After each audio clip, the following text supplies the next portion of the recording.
నమస్తే, welcome to Nationalist hub. అన్న వస్త్రాలు లేకున్నా అణ్వాయుధాలు కావాలని గొంతెమ్మ కోరికలు కోరుతోంది పాకిస్తాన్. గ్వాదర్ పోర్టును అడ్డం పెట్టుకొని డ్రాగన్ను బెదిరించే దుస్సాహసానికి పూనుకుంటుంది. గ్వాదర్లో సైనిక స్థావరం పెట్టాలంటే సెకండ్ స్ట్రైక్ న్యూక్లియర్ వెపన్స్ కావాలంటూ డిమాండ్ చేస్తోంది. పాక్ తాకీదును చైనా క్షణిక వేగంతో తిరస్కరించింది. ఈ తరహా డిమాండ్లు సహేతుకం కాదంటూ హితవు పలికింది. గ్వాదర్ పోర్టు భవిష్యత్తు నిర్వహణపై ఇరు దేశాల మధ్య జరిగిన సమావేశంలో పాకిస్తాన్ తన కోరికల చిట్టా విప్పింది. భారత్పై ప్రయోగించడానికి అధిక సమర్థత గల అణ్వాయుధాలు కావాలని బీజింగ్తో బేరసారాలు చేసే ప్రయత్నం చేసింది. పాక్ వ్యవహార శైలితో చైనాకు చిర్రెత్తుకొచ్చింది. చర్చల నుంచి అర్ధాంతరంగా వైదొలిగింది. కశ్మీర్లో పాకిస్తాన్ ఆటలు మునిపిటిలా సాగడం లేదు. భారత ప్రభుత్వం ఉగ్రమోకల కోరలు పీకేసింది. లోయలోకి ఆయుధాలు అందడం లేదు. బ్రిక్స్లోకి పాక్ ఎంట్రీని భారత్ ఆక్షేపించడంతో ఉగ్రదేశానికి ఆక్రోశం ముంచుకొచ్చింది. రష్యాలోని కజాన్లో జరిగిన 16వ బ్రిక్స్ శిఖరాగ్ర సదస్సు ముగింపు సమావేశంలో ప్రధాని మోదీ చేసిన వ్యాఖ్యలు దాయాది దేశం ఆగ్రహానికి కారణమయ్యాయి. బ్రిక్స్ వ్యవస్థాపక దేశాలలో భారత్ ఒకటి. ఏదైనా కొత్త సభ్యుడిని చేర్చుకోవడానికి భారత్ సమ్మతి తప్పనిసరిగా కావాలి. అందుకే భారత్పై గుర్రుగా ఉంది ఉగ్రవాద దేశం. ఈ పరిణామాలు పాకిస్తాన్ ప్రకోపానికి కారణమవుతున్న సమయంలోనే అగ్రరాజ్యం అమెరికా మరో బాంబు పేల్చింది. దీర్ఘశ్రేణి క్షిపణి సాంకేతికత వ్యాప్తికి సహకరిస్తున్నాయంటూ 4 పాకిస్తాన్ కంపెనీలపై ఆంక్షలు విధించింది. నిషేధానికి గురైన సంస్థల్లో పాక్ ప్రభుత్వానికి చెందిన నేషనల్ డెవలప్మెంట్ కాంప్లెక్స్ కూడా ఉంది. పాక్ క్షిపణి ప్రయోగాలపై అగ్రరాజ్యం కీలక వ్యాఖ్యలు చేసింది. ఆయుధ రంగంలో పాకిస్తాన్ అత్యుత్సాహం భవిష్యత్తులో ముప్పును సూచిస్తోందంటూ ఘాటుగా వ్యాఖ్యానించింది. పాకిస్తాన్ తీరు తమకు కూడా ప్రమాదమేనని తేల్చి చెప్పింది. అమెరికా, చైనాల నుంచి తీవ్రమైన తిరస్కారాన్ని ఎదుర్కొంటున్న పాకిస్తాన్కు వ్యూహాత్మక ఆయుధ తయారీ రంగం సంక్షోభంలో పడితే ఎలా అనే ఆదుర్త మొదలైంది. వ్యూహాత్మకంగా గ్వాదర్ పోర్టు చాలా కీలకమైంది. అత్యవసర సమయాల్లో ఆయుధ రవాణాకు, యుద్ధ సమయాల్లో గ్వాదర్ చాలా కీలకమైన ప్రాంతం. కార్గిల్ యుద్ధం తర్వాత పాకిస్తాన్కు గ్వాదర్ పోర్టు ప్రాధాన్యత అర్థమైంది. తీర ప్రాంత రహదారిని అనుసంధానం చేసే విధంగా ఓ పోర్టును నిర్మిస్తేనే భారత్ను ఎదుర్కోవడం సాధ్యమని భావించింది. వ్యూహాత్మక ప్రాంతం, కీలకమైన పోర్టు కాబట్టి గ్వాదర్పై చైనా కన్నేసింది. సైనిక స్థావరం నిర్మించాలని భావించింది. బలూచిస్తాన్లో ఏ చిన్న అలజడి చెలరేగినా అందుకు తగిన విధంగా స్పందించడానికి గ్వాదర్ అవసరమని బీజింగ్ అంచనా వేస్తోంది.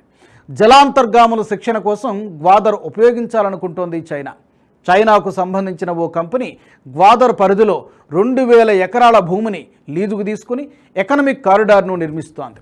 మొత్తంగా చైనాకు గ్వాదర్ అవసరం కనుక దీన్నే అవకాశంగా తీసుకున్న Pakistan second strike nuclear weapons కావాలని పట్టుబట్టింది. పాకిస్తాన్ విషయంలో చైనా నిర్ణయం సరైందనే అభిప్రాయం అంతటా వ్యక్తమవుతోంది. అణ్వస్త్ర వ్యాప్తి నిరోధక ఒప్పందంలోని భాగస్వామ్య దేశాలు ఇతర దేశాలకు అణ్వాయుధ సాంకేతికతను అందించకూడదు. ఒకవేళ ఒప్పంద నియమాల్ని చైనా ఉల్లంఘిస్తే అంతర్జాతీయ ఆంక్షలు ఎదుర్కోవాల్సి వస్తుంది. వర్తమాన భౌగోళిక రాజకీయ ఉద్రిక్తతలను దృష్టిలో ఉంచుకున్న చైనా పాకిస్తాన్ కోరికలను తిరస్కరించింది. గ్వాదర్ విషయంలో పాక్, చైనాల మధ్య చర్చలు విఫలం కావడంతో ఉగ్రదేశం ఢీలా పడింది.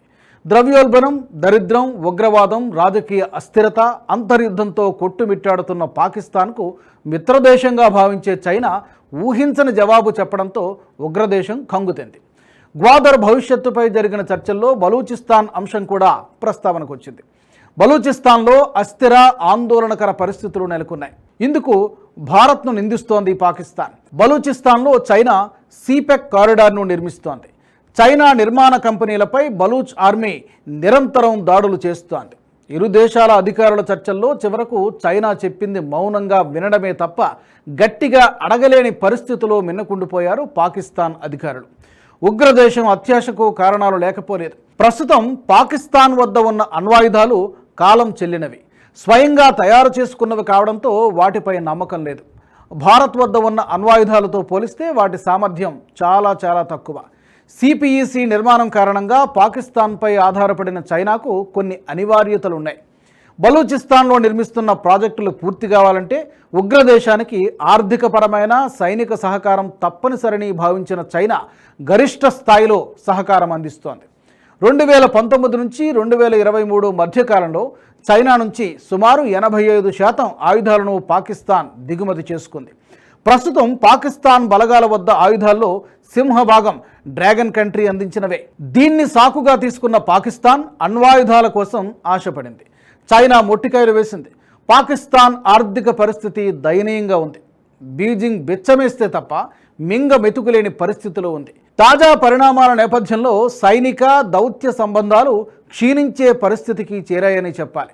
పాకిస్తాన్కు ఉన్న ఒక్కగానొక్క ఆధారం కూడా చేతులెత్తేస్తే పరిస్థితి మరింత దిగజారుతుంది అంటారు అంతర్జాతీయ నిపుణులు. కశ్మీర్ ఉగ్రవాదులు వాడుతున్న స్టీల్ తోటాలు, గ్రెనేడ్లు చైనా తయారీ అని భారత ప్రభుత్వం ఇటీవల ప్రకటించింది.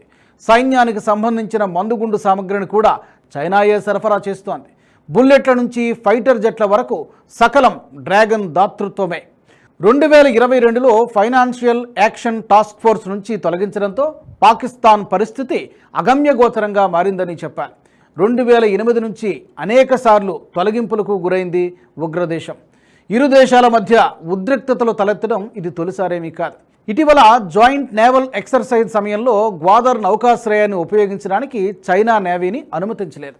అమెరికా ఒత్తిడి కారణంగానే పాకిస్తాన్ ఇలాంటి దుస్సాహసానికి ఒడిగడుతోందని భావిస్తోంది చైనా. చైనాకు పాకిస్తాన్ డిమాండ్లకు తలొగ్గడం కంటే ప్రపంచ ఖ్యాతిని కాపాడుకోవడం, ఆంక్షలను నివారించడం చాలా ముఖ్యం. భారత్ లాంటి పెద్ద దేశాలతో ద్వైపాక్షిక బంధాన్ని మరింత పటిష్టం చేసుకోవడం ప్రస్తుత పరిస్థితుల్లో డ్రాగన్ కంట్రీకి చాలా అవసరం. అమెరికా ఎన్నికల్లో ట్రంప్ గెలుపు, ఆసియా ఖండంలో పెరిగిన భారత ప్రాధాన్యత దృష్టిలో ఉంచుకున్న చైనా 5 ఏళ్ల విరామం తర్వాత భారత్తో చర్చలకు సిద్ధపడింది.